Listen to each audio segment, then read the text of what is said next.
Welcome back to The Count, where we're counting down the major stories of the week. I'm Lydia Serrani. We're moving now to story number 1 on our countdown. Symbolic meeting.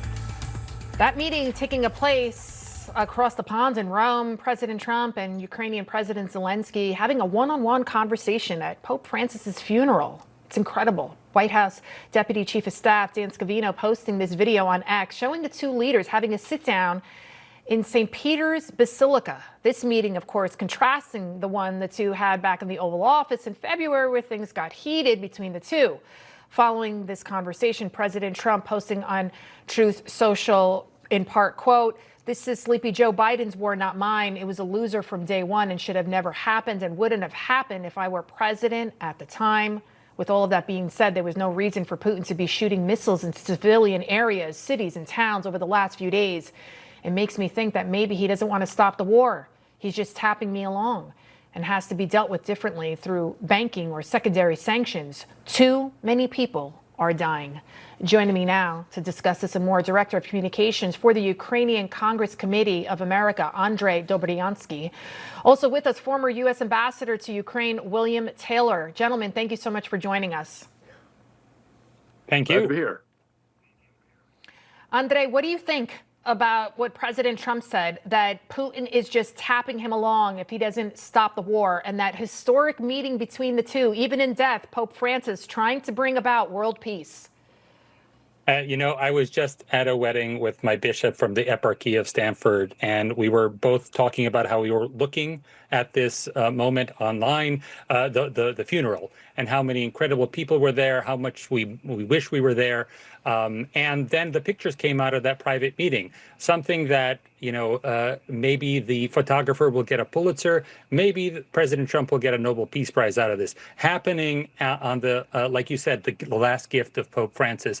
It was incredible. And also it was incredible that the president included that last part of his Truth Social post, which finally mentioned what the rest of the world has been saying. Putin is just waiting until the rainy season ends and the muddy fields are gone, and he can press on his advantage with another summer offensive. If we are to listen to President Trump and take the peace through strength mantra, this is what Lindsey Graham is doing in the Senate. This is what a comparable bill that's been introduced in the House about strengthening sanctions and specifically going after people and really putting the screws to the Russian leadership, which we haven't seen up until now.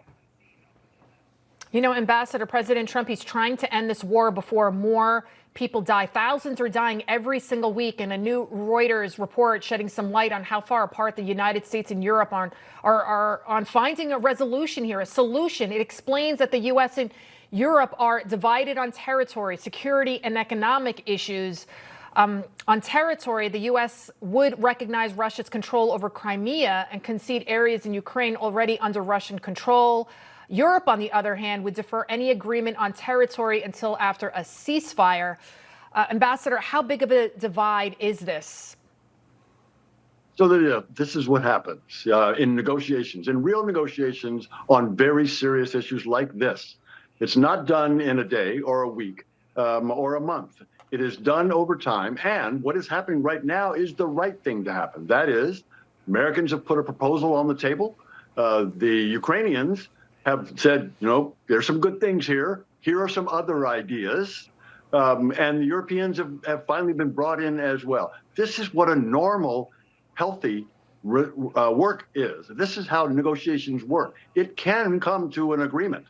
Exactly as Andrij says, we are able to bring the people together, but what has to happen is this conversation. So it is very important that President Zelenskyy had the opportunity to talk directly to President Trump.